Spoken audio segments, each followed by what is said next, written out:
With the debt ceiling crisis averted, many in Washington are looking ahead to the 2024 presidential race. The field of Republican hopefuls is getting more crowded now.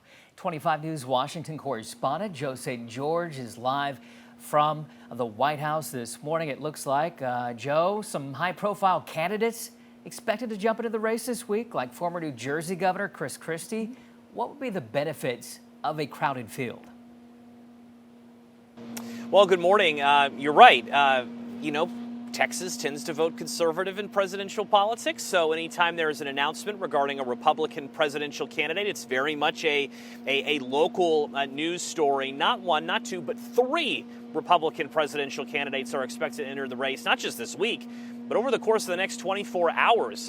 On screen, former New Jersey Governor Chris Christie. He'll have an official announcement this evening in New Hampshire. Former Vice President Mike Pence already filed the paperwork. He'll make it officially official with an announcement on Wednesday in Iowa. And not to be outdone, the governor of North Dakota, Doug Burgum, is expected to enter the race as well. A crowded field quickly emerging on the Republican side of things. But when you talk to political analysts, whether they're in Texas, in Waco, whether they're here in Washington, they'll tell you for the moment, the race for the Republican nomination has three lanes. Lane one is squarely occupied by the former commander-in-chief. Former President Donald Trump has a 30-point or so lead if you look at Real Clear Politics polling averages. Florida Governor Ron DeSantis has been in second place. He's in lane two for quite some time. Yes, behind former President Trump, but well above the other candidates. And that third lane is really the alternative lane, the other candidate lane. That's the lane that former Governor Chris Christie joins today. Former Vice President Mike Pence joins today. And that's the most crowded lane for the moment as all the candidates head towards the next big event, and that's the first presidential debate on the Republican side, slated to happen in late August in Milwaukee, Wisconsin. The race is heating up, but what do we know about when Americans will see the debate, their first debate?